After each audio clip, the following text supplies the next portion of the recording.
All right, let's talk about Antman and the Wasp: Quantumania.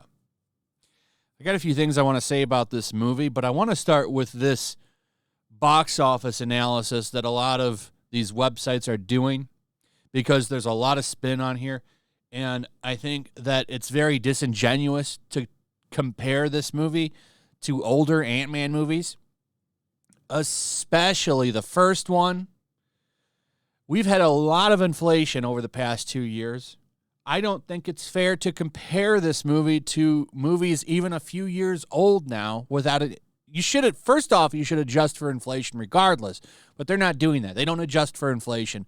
So these higher numbers, especially because people are paying more money, and more money in general because they've raised ticket prices in some theaters, particularly AMC. They're talking about charging more based on where you sit, which I think is a huge mistake, especially with the way theaters are just kind of barely making it right now. I don't think that that's really going to pull anybody into your theaters, especially when movies come out streaming only a few months down the road.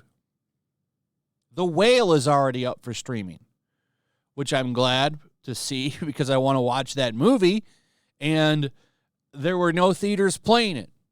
At least in my area, there weren't. I think the closest one was well over 90 minutes away. I'm sorry, I'm just not going to drive 90 minutes to see a movie unless it's something I really want to see, like when they bring Dragon Ball movies to theaters. I would drive for that because that's a franchise that I would love to see on the big screen. But anyway, I'm getting off track here. I want to talk about the fact that you even have outlets now calling this a cautionary win. We've had so many bad Marvel movies and television shows over the past couple of years. Phase 4 was shit. Other than that Spider-Man movie, everything for Phase 4 was garbage. Thor, awful movie. Doctor Strange and the Multiverse of Madness, awful movie. This is the kickoff for Phase 5. And I'm not going to sit here and say, oh, I hated this movie, because I didn't hate it, but I didn't love it either. It's not like, from Iron Man to Endgame, where there were one or two bad movies in there. For the most part, I thoroughly enjoyed just about every Marvel movie that came out for those phases. But Phase 4 was stinker after stinker. Couple things that I liked about Ant-Man and the Wasp. One, I liked that the title characters didn't really get outshined by anybody, especially Scott. At the end, he had a pretty good hero's moment. If this had been Doctor Strange, it would have been his daughter that rises up to beat to beat King the Conqueror. I liked Paul Rudd and Jonathan Majors in this movie. It saved it a little bit to me, in my opinion, but I know that's this is a controversial opinion, but I didn't hate Ant-Man and the Wasp. Some things I liked about it, but there was also a lot I didn't like protester SJW Cassie Lang.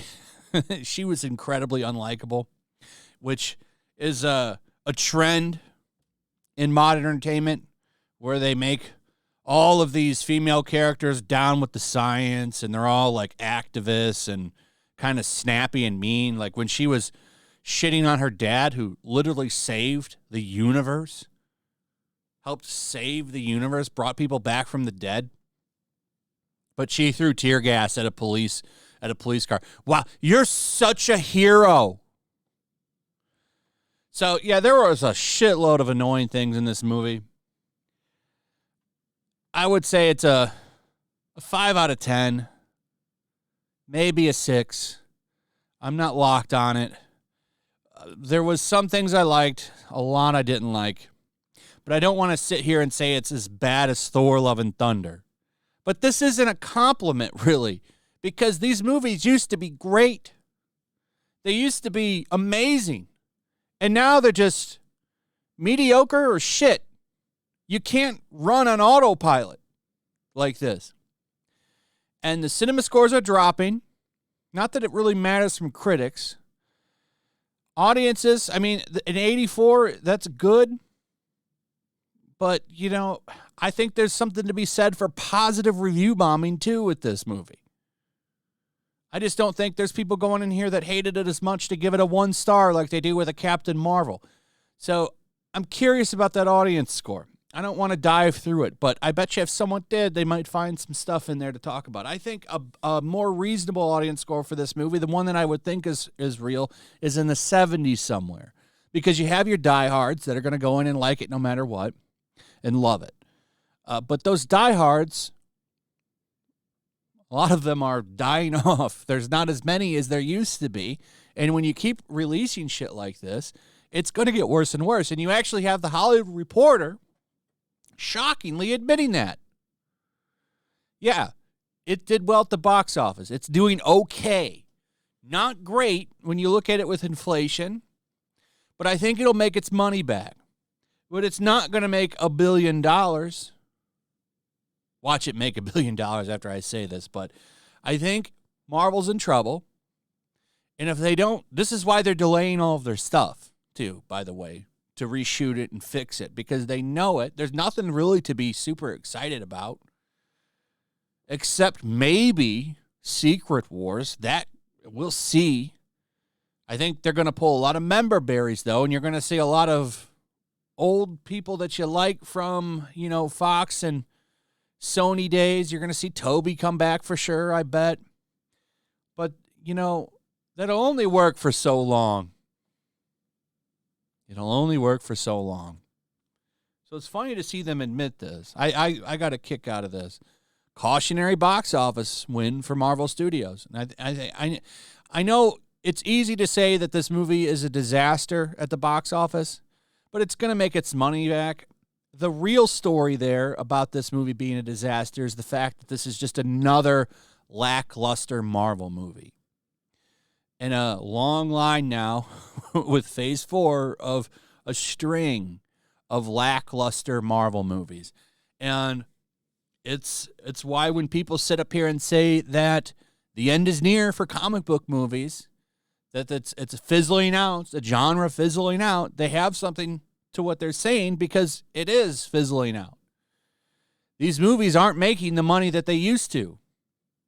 This is like the 4th time now during the Phase 4 and 5 era that these movies have kind of underperformed. And yeah, I think even Thor Love and Thunder made its money back, but is just barely making your money back a win? I don't think so. So I don't know what they do. Maybe make better shit. Stop trying to inject shitty characters and writing into these things. Cassie Lang is annoying. Imagine when they do that Young Avengers movie, and you know they're going to because they've got plenty of Young Avengers now. All those characters are unlikable. It's going to be a team of unlikable shitheads. Nobody's going to want to watch that. So anyway, I don't know. Let me know what you guys think about all of this. I want to know your thoughts. Did you see the movie? What did you think about it? Tell me in the comments. Also, if you would, please like, subscribe, share the video. Make sure you're still subscribed. Hit that notification bell. Check out my Rumble and Locals, and I'll see you on the next one. Peace. Make sure to check out my Locals. There's a link in the description. It's a fun community that I'm trying to build over here. If you don't want to support me on YouTube, you can come over here. None of that money goes to YouTube. You also can just come over here for free. But if you are a supporter over here, I do plan on doing an extra live stream once a month and throwing links to the supporters so you can actually come on and have a supporter live stream with me. Also, it's a good place to catch all of my content. You don't have to worry about notifications like YouTube. They'll definitely work over here. So come check out my Locals.